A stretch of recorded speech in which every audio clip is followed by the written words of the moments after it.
नमस्कार, जय हिंद दोस्तों। मेरे पीछे जो आप तस्वीर देख रहे हो वो तस्वीर है बांग्लादेश के एक स्टूडेंट लीडर उस्मान हादी की। उस्मान हादी जिनको 12 दिसंबर को अज्ञात हमलावरों ने गोली मारी और इलाज के दौरान 18 दिसंबर को सिंगापुर में उनकी मृत्यु हो गई। उनकी मृत्यु के साथ और इस गोली कांड के बाद बांग्लादेश में जो कुछ हो रहा है उस पर पूरी दुनिया की निगाहें हैं, खासकर हमारे भारत की होनी भी चाहिए, क्योंकि बांग्लादेश हमारा निकटतम पड़ोसी देश है। जहां जहां जमीन बांग्लादेश के पास है वहां वहां जमीन पर भारत से वो जरूर सीमा साझा करता है। नीचे बंगाल की खाड़ी है, लेकिन अगर हम ये कहें तो ये भी गलत नहीं होगा कि भारत पूरी तरीके से बांग्लादेश से घिरा हुआ है। और बांग्लादेश, चूंकि अगर आप आज़ादी से पहले भी देखें तो ये सब आज का पाकिस्तान, बांग्लादेश, भारत, ये सब एक ही थे, है ना। और इसीलिए यहाँ पर जो कुछ भी होता है वो भारत की राजनीति को सीधे तौर पर प्रभावित करता है और भारत इस केस में आंख भी नहीं मूंद सकता। क्या हो रहा है मैं आपको सिलसिलेवार तरीके से समझाता हूँ। 12 दिसंबर को गोली लगी है, 18 दिसंबर सिंगापुर में इनकी डेथ हो गई। डेथ के बाद जैसे ही जो चूंकि ये घटनाएं तो 12 दिसंबर के बाद ही होनी शुरू हो गई थी, बांग्लादेश में हिंसा का दौर शुरू हुआ। मेरे प्यारे साथियों, आज के सेशन में आप इस बात को जरूर समझोगे कि इन बांग्लादेशी हिंसा के पीछे कौन हो सकता है और किसकी क्या मंशा हो सकती है। भारत को उस पर क्या रिएक्शन देना चाहिए। कई बार अभी लोग ये भी कह रहे हैं कि भारत कोई रिएक्शन क्यों नहीं कर रहा। देखिए, क्यों नहीं कर रहा इसका उत्तर भी आपको सेशन एंड होते होते मिल जाएगा। और मेरे प्यारे साथियों, मैं आपको एक चीज बता दूं, आप और हम कुछ भी हैं, लेकिन उससे पहले हम एक सच्चे भारतीय हैं। एक सच्चे भारतीय होने के नाते हमें इस मसले पर चिंता करनी चाहिए कि आखिरकार हमारे पड़ोस में हो क्या रहा है। और उससे बड़ी बात यह निकल कर आती है कि हमारे पड़ोस में करवा कौन रहा है, कौन है जो हमारे देश को अस्थिर करने का प्रयास कर रहा है, और उस पर हमारी सरकार का रुख क्या होना चाहिए। ओवरऑल कंक्लूजन तो यह है कि मैं आपको एक बात बता के चलूं, हमें स्टैंड अपने सरकार के साथ रखना है, हमें एकदम पूरी तरीके से अपने देश का साथ देना है, और ऐसी कोई भी ताकत जो हमारे पड़ोस में पनपेगी उसका जवाब देने में भारत पूरी तरीके से सक्षम है। तो आगे बढ़ते हैं। हुआ क्या कि जैसे ही ये मामला हुआ 12 दिसंबर को, वहां पर हिंसा का दौर शुरू हुआ। हिंसा के दौर में सबसे खतरनाक तस्वीर आई एक हिंदू युवक की। उस हिंदू युवक को ईश निंदा का आरोप भीड़ ने लगाया, इस उन्मादी भीड़ ने। क्योंकि देखो, मैं आपको बता दूं, खाली इंसान कुछ किया कर, कपड़े उधेड़ के सिया कर। बांग्लादेश के लोगों पर जनरली अब कुछ बचा नहीं है सिवा प्रोटेस्ट करने के, वो कर रहे हैं। इन्होंने आरोप लगाया इस हिंदू लड़के पर कि भैया इसने ईश निंदा का जो है ईश निंदा की है। अब आप मुझसे पूछेंगे ईश निंदा क्या होती है। ईश निंदा पैगम्बर हज़रत मोहम्मद साहब और इस्लाम के बारे में कोई ऐसा काम कर देना जो अगेंस्ट इस्लाम है, या जो इस्लाम को नीचा दिखाता हो, या जो इस्लाम की बेइज्जती करता हो, इसको ईश निंदा कहते हैं। ये इनका एक बहुत पुराना गसूफा है। अगर आपको पता हो, पाकिस्तान में ईश निंदा को लेकर जनरली ऐसी हत्याएं होती रहती हैं। एक व्यक्ति को पाकिस्तान ने इसलिए ईश निंदा का आरोप देकर उसको मार दिया कि उसने कुरान के पेज फाड़े हैं, और एक व्यक्ति पर तो ईश निंदा का यह आरोप लगा था कि भाई साहब इसने ये कहा था कि काम ज्यादा है, नमाज पढ़ के जल्दी आ जाना, तो इसको भी ईश निंदा माना गया। कुल मिलाकर बात यह है कि ईश निंदा एक प्रकार का कवर है कि यह आरोप लगाओ और इस आदमी को मार दो। ये व्यक्ति हिंदू था और इसको मारा गया, मारकर इसके शव को पेड़ से लटकाया गया और पेड़ से लटकाकर उसमें आग लगाई गई। लोग वीडियो बना रहे थे। इसका मतलब यह है कि एक सोची समझी साजिश थी और एक डायरेक्ट मैसेज था भारत को कि उस्मान हादी, क्योंकि अभी बांग्लादेश के जो ये प्रोटेस्ट करने वाले हैं, जो इनकलाब मंच है एक, जिसका याद प्रवक्ता था कि हम डायरेक्ट मैसेज दे रहे हैं भारत को कि देखो अगर कुछ भी हुआ, क्योंकि हमें ऐसा लग रहा है कि उस्मान हादी की मौत किसने कराई है, भारत ने कराई है, ऐसा इनका आरोप है। तो हम आपको डायरेक्ट मैसेज दे रहे हैं। एक प्रकार का भैया चैलेंज है, ये एक प्रकार का चैलेंज है कि इस तरीके से कर देंगे। वैसे भी बांग्लादेश में हिंदुओं की जो हालात हैं वो आप जानते हैं, 22% से घट घटकर अब 4 से 5% तक रह गए हैं। और ऐसे में मुझे एक बात बताओ, कौन बेवकूफ आदमी होगा जो इस तरीके से रहकर उन सबके बीच में रहकर ईश निंदा करेगा।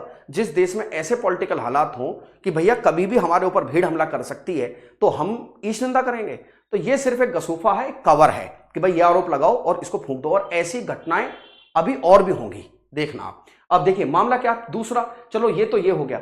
इन्होंने बीएनपी जो वहां की एक पार्टी है उसके नेता के घर में आग लगाई, ये 7 साल की बच्ची जिंदा जला दी। इसने कौन सी ईश निंदा की थी, इसने कौन सी ईश निंदा की है।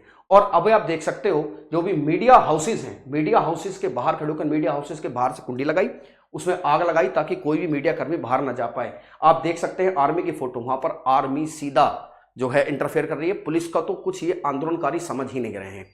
ये हालात हुए कैसे, ये हालात हुए कैसे हैं, इसको ही आपको समझना है कि पुलिस कहां है, प्रशासन कहां है। क्या पुलिस प्रशासन इन प्रदर्शनकारियों के सामने पंगु हो गया है, क्या उनकी कुछ नहीं चल रही है। अभी मैं आपको बताऊंगा, एक अखबार को एक रिपोर्ट मिली, खुफिया रिपोर्ट। उस खुफिया रिपोर्ट में क्या जानकारी सामने आई है, अभी आप सिलसिलेवार तरीके से समझते रहिए। अब जब ये घटनाएं वहां होने लगी और खासकर जो एक खास पार्टी जो अवामी लीग है ना, बांग्लादेश नेशनलिस्ट पार्टी है, ठीक है, जो खालिदा जिया की है, अवामी लीग शेख हसीना की है, शेख हसीना भारत में है, इनकी पार्टी के नेताओं को, खासकर जो दूसरी कम्युनिटी के लोग हैं, मैं बार बार नाम नहीं लूंगा, तो उस कम्युनिटी के लोगों को ये लोग टारगेट कर रहे हैं। सरकार को 24 घंटे का समय दिया कि भैया 24 घंटे में उन हमलावरों को पकड़िए। आप कौन थे हमलावर? इनका आरोप है कि हमलावर भाग गए हैं भारत, हमलावर भारत भाग गए हैं, आप उनको 24 घंटे के अंदर अंदर पकड़िए। ठीक है, चलिए साहब, कौन है उस्मान हादी? ये उस्मान हादी इनकलाब मंच के प्रवक्ता हैं, और ये जो शख्स था, जब अगस्त 2024 में ये सब घटनाएं हुई शेख हसीना वाली, उसमें इस आदमी ने बड़ा इंपॉर्टेंट रोल प्ले किया था। ये एक, इसका झुकाव कट्टरपंथ की तरफ है। देखिए, तुम्हारा देश, तुम्हारा नागरिक, तुम्हारा झुकाव किस तरफ, हु केयर्स, हमें तो क्या ही फर्क पड़ता है, ठीक है, आप रखो, लेकिन अगर आपसे हमें टेंशन होगी तब हमें सोचने मजबूर होना पड़ेगा। हत्या से 1 या 2 दिन पहले इस आदमी ने एक मैप जारी किया। इस मैप को आप ध्यान से देखिए, ये मैप है ग्रेटर बांग्लादेश का। ये देखो, पूर्वोत्तर भारत जो हमारे 7 सिस्टर्स हैं, ये इस आदमी की ये चाहत थी कि हम कभी एक ग्रेटर बांग्लादेश बनाएंगे। ग्रेटर बांग्लादेश का मतलब है आज का हमारा बांग्लादेश, और जितने भी पूर्वोत्तर राज्य हैं इन सबको शामिल कर लेंगे। ठीक है, हमारे यहाँ नाटक आया करता था मुंगेरी लाल के हसीन सपने, तो मुंगेरी लाल थे ये, तो ये मुंगेरी लाल इस सपने को देख रहे थे। इधर इन्होंने इस नक्शे के साथ साथ एक नक्शा और दिखा, ध्यान से इस नक्शे को देखिए, ये पाकिस्तान को पीओके कश्मीर तक ले जा रहे हैं कि एक दिन ये भी ऐसा होगा। ये बात अब जग जाहिर है कि शेख हसीना के बाद ये जो हमारे भाई साहब गद्दी पर बैठे, इन्होंने जो बड़े बड़े वादे किए थे, बांग्लादेश में ऐसा कुछ हुआ नहीं। इनको ग्रामीण बैंक का फाउंडर कहा जाता है, इनको कहा जाता है कि इनको गरीबी हटाने की महारत हासिल है। पता नहीं गरीब हटे या गरीबी, हमें तो ऐसा लग रहा है कि बांग्लादेश से गरीबी हट जाएंगे, गरीबी तो क्या हटेगी। इनके आने के बाद भारत, और मैं तो ये कहूंगा इनसे तो हमारा क्या मतलब है, ढाका के साथ हमारे संबंध खराब हुए हैं, और हम ये चाहते हैं कि हमारे संबंध ढाका के साथ बेहतर बने। ढाका से अर्थ है जो भी सरकार रहेगी हम उसको बैलेंस करने की कोशिश करेंगे, लेकिन इन आदमी का, इस व्यक्ति का बैलेंस खराब होता नजर आ रहा है। ये अब भीड़ देखिए, ये उस उस्मान हादी के जनाजे की भीड़ है, और इस भीड़ के बाद इस आदमी ने बयान दिया। अब इस आदमी के बयान की सुनिए आप। मैं आज इस बयान से शुरू करके थोड़ा सा आपको बैकग्राउंड समझाऊंगा ताकि आपको समझ में आए कि ये व्यक्ति, मैं क्या शब्द इसके लिए इस्तेमाल करूं, बड़ा खतरनाक आदमी है ये बड़ा खतरनाक आदमी है। और मेरे प्यारे साथियों, आज से 2-4 महीने पहले भी मैं जब एक जगह डिस्कशन कर रहा था, तब भी मैंने कह दिया था कि ये जो बांग्लादेश में हुआ अगस्त 2024 में, ये जो शेख हसीना भारत आई, ये जो लोग लड़के थे जिन्होंने एक पार्टी बनाई, अब एनसीपी एक नई पार्टी बनाई है ना, वहां पर जो लोग प्रोटेस्ट कर रहे थे, उन लड़कों ने, लड़कों ही कहूंगा क्योंकि वो एक स्टूडेंट लीडर्स थे, मैं ये गारंटी दे सकता हूं वो सत्ता को कब्जाना चाहते हैं, बांग्लादेश में रिफॉर्म करना, बांग्लादेश को पटरी पर लाना, बांग्लादेश की अर्थव्यवस्था को चालू रखना, उनका कोई उद्देश्य नहीं है। ये सब हुआ कैसे, मैं आपको बता दूं कि शुरुआत में ये माना गया कि अमेरिका ने तख्ता पलट करवाया। इस मुद्दे पर मैं वापस आऊंगा कि इस आदमी का सबसे ज्यादा फायदा है उस्मान हादी की मौत से। पुलिस, अभी आप देखते होंगे कुछ तो पता चलता होगा कि अच्छा ये समझ का मर्डर हो गया, तो क्या लोग ढूंढते हैं कि इसके मर्डर से किसका फायदा है। ये तो आरोप लगा रहे हैं जी भारत का फायदा है ना, भारत ने इसको मरवा दिया। अरे क्या है ये उस्मान हादी, इससे क्या फर्क पड़ेगा, अरे बेकार की बातें हैं। अगर उस्मान हादी जैसे लोग भी हमारे जैसे मजबूत देश के लिए चैलेंज होने लगे, बस तो फिर तो होलिया काम पे गया हमारा, फिर हमारी ताकत को भी लोग, अगर उस्मान हादी जैसा एक स्टूडेंट लीडर, 50 तरह के लोग हैं वो रहे आतंकवादी, वो कुछ नहीं कर पा रहे, वो तमाम तरह के बयान देते हैं। तो आप बात को समझिए, ये जनाजा निकला, जनाजा निकलने के बाद इस आदमी ने बयान दिया। बयान क्या था कि उस्मान हादी, हम तुम्हें विदा करने नहीं आए, हम तुम्हारे सपने को पूरा करेंगे। समझिए, कोट कीजिए इस बात को कि हम तुम्हारे सपने को पूरा करेंगे और आप हमारे दिलों में जिंदा रहेंगे। भैया, उस्मान हादी का कौन सा सपना तुम पूरा करने जा रहे हो? उस्मान हादी का सपना तो ये ग्रेटर बांग्लादेश था, और तुम कैसे पूरा करोगे? मेरे प्यारे साथियों, मैं बताता हूं अब इस आदमी की आदतें। इस आदमी की आदतें क्या हैं? देखो, ये कुछ तस्वीरें देखो। ये है शी जिनपिंग, चीन के राष्ट्रपति, जॉन बाइडेन, जिस तरीके से गले मिल रहे हैं, इस तरीके से आगे बताने की जरूरत नहीं है कि इनके क्या संबंध है। ये है आपके शहबाज शरीफ, नाम के शरीफ, बाकी जो कुछ है आप सभी जानते हो। इन सबसे गठजोड़ आपको क्या बता रहा है? बिल्कुल साफ स्पष्ट बता रहा है कि गुरुजी, ये कुछ ना कुछ, ये सिर्फ इनके रडार पे भारत है। इनको ऐसा लगता है कि जो शेख हसीना थी वो भारत की कठपुतली थी। ऐसी आदत नहीं है हमारी, ऐसी आदत नहीं है। हम ढाका से अच्छे संबंध चाहते थे, लेकिन अब नहीं चाहते हैं। जैसे हालात तुम्हारे हैं ऐसे में जवाब देना बनता है। मेरे प्यारे साथियों, जॉन बाइडेन साहब से मिलने, जॉन बाइडेन साहब से मिले, जॉन बाइडेन साहब ने इनको हर तरीके का आश्वासन दिया। फिर आ जाते हैं ट्रंप ने एक दिन साफ कह दिया, उनसे पूछा गया मीडिया हाउसेस में कि ये बताइए बांग्लादेश के केस मौके के ना, बोले मोदी जाने, मोदी नोज बेटर। मुझसे बेहतर मोदी जानते हैं। मतलब उन्होंने पल्ला झाड़ दिया कि भागो यहां से। उसके बाद शी जिनपिंग, आप जानते हैं कि चीन जिस तरीके से मोतियों की माला की नीति के तहत भारत को हर तरफ से घेरना चाहता है, और ऐसे में बांग्लादेश उसका एसेट है, बांग्लादेश एसेट है उसका, और बांग्लादेश में वो कभी नहीं चाहेगा कि एक सरकार बने, आवामी लीग या बीएनपी किसी की भी सरकार बने, और सरकार बनेगी तो सीधी सी बात है ढाका से संबंध भारत के सुधरेंगे, और ढाका से अगर संबंध भारत के सुधरे ये चीन को रास नहीं आएगा। तो इसमें भी इस शक को भी आप दरकिनार नहीं कर सकते कि जो कुछ हो रहा है वो किसी के इशारे पर हो रहा है। हालांकि अमेरिका का समर्थन इसलिए नहीं दिख रहा क्योंकि ट्रंप ने साफ कह दिया कि मेरे पास तो और बहुत ज्यादा मामले हैं, इस मामले को मोदी नोज बेटर, मोदी ज्यादा बेहतर जानते हैं। अब इस आदमी की बात पर आइए, ये है शहबाज शरीफ, पाकिस्तान। भाई साहब 16 दिसंबर 1971 की कसक को यह पाकिस्तान भूला नहीं है, और इनके पास सिर्फ एक ही तरीका है कि वो उठते बैठते सिर्फ ये सोचते हैं कि भारत को कैसे परेशान किया जाए। इनका पूरा इंटरफेयर, इस आदमी के गद्दी पर बैठने के बाद पूरा इंटरफेयर बांग्लादेश में बढ़ा है। एक रिपोर्ट मैं आपको दिखाता हूं, ये न्यूज 18 वालों आपका धन्यवाद। इन्होंने एक रिपोर्ट बताई है कि बांग्लादेश की सेना को बर्बाद करने में लगी है आईएसआई, भारत का बढ़ेगा सिरदर्द, खुफिया रिपोर्ट में खुलासा।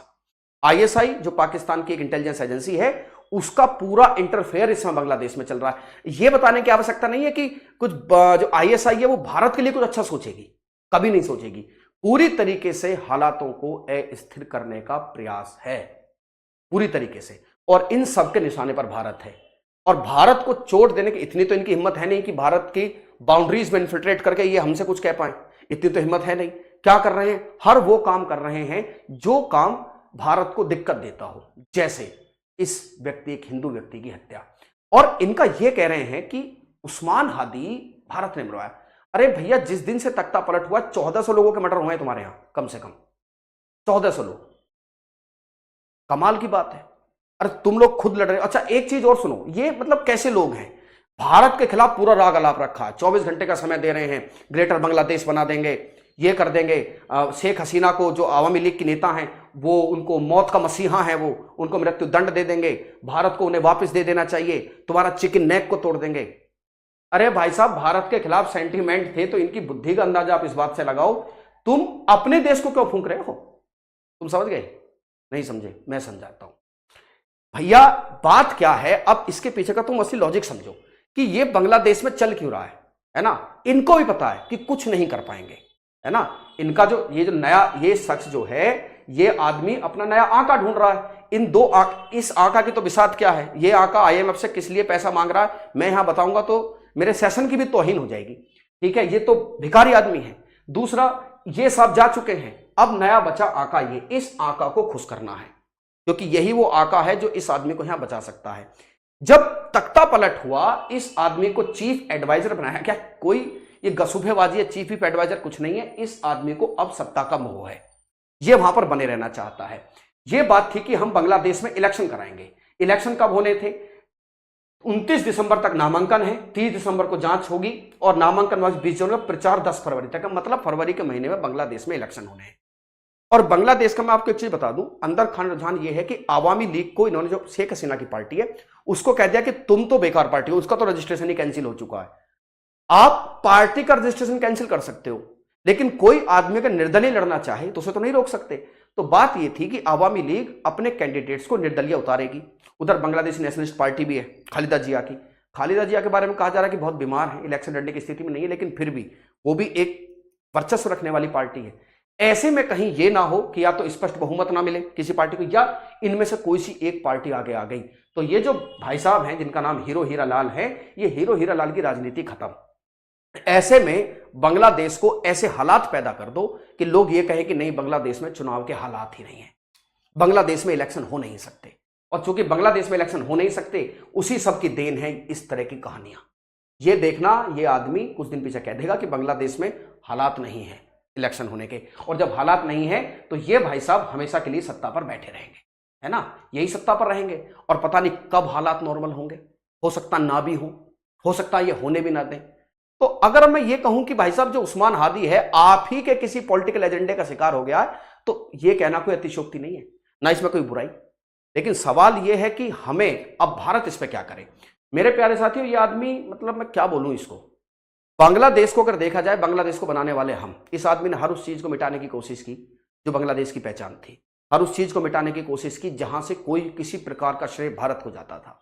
अभी 16 दिसंबर को जब बांग्लादेश की स्थापना का दिवस था, हालात ये हो गए कि ना तो हमने कोई मुबारकबाद दी और ना इनको मुबारकबाद लेने में हमसे कोई रुचि थी।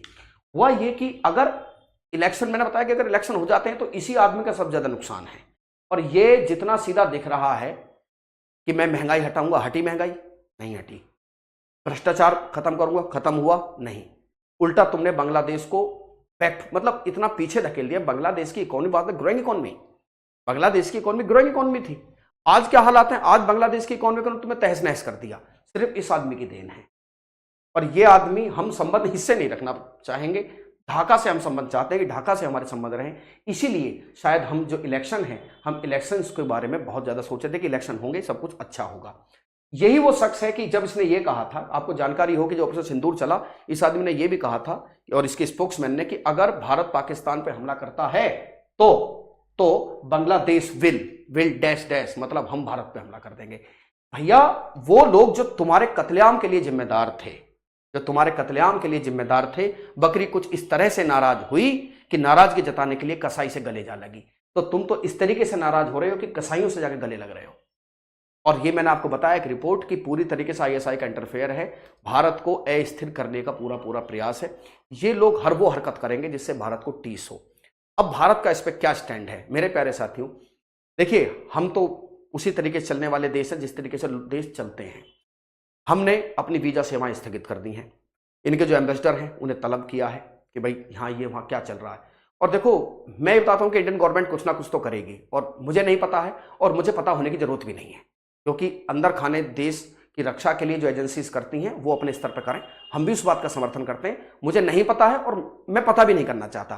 क्यों मैं एक ऐसी चीजों को कुरे दूं जो चीज हमारे देश की भलाई की है और वो हो रही है। तो हम ये चाहते हैं कि कुछ हो और इस बांग्लादेश को करारा जवाब मिलना चाहिए, वरना वो दिन दूर नहीं है। ये बेच देगा इस पूरे देश को, और बेचेगा किसके हाथों? ये रहे इसके नए पापा, ठीक है, चीन के शी जिनपिंग।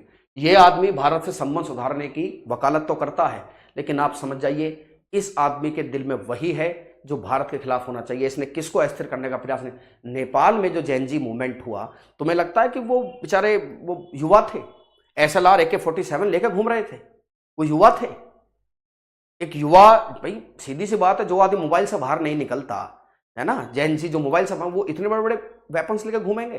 वो सब प्लान था। आप सबको जानकारी है कि हम पश्चिम की कठपुतली ये देश बन गए हैं, हम नहीं हैं। और मैं आपको बता दूं, कोई भी देश देख लो, चाहे जो बांग्लादेश में जितने पश्चिमी देश हैं, सबके झंडे नीचे झुके हुए हैं उस्मान हादी की मौत के बाद। देखो, उस्मान हादी की मौत से ना तो हमें कोई फायदा ना हमें कोई नुकसान, ये तो बांग्लादेश क्लियर समझ ले।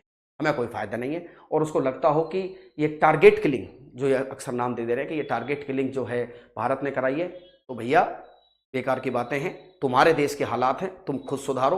तुम पे नहीं सुधर रहे तो करते रहो प्रोटेस्ट, और एक दिन ये आदमी आएगा।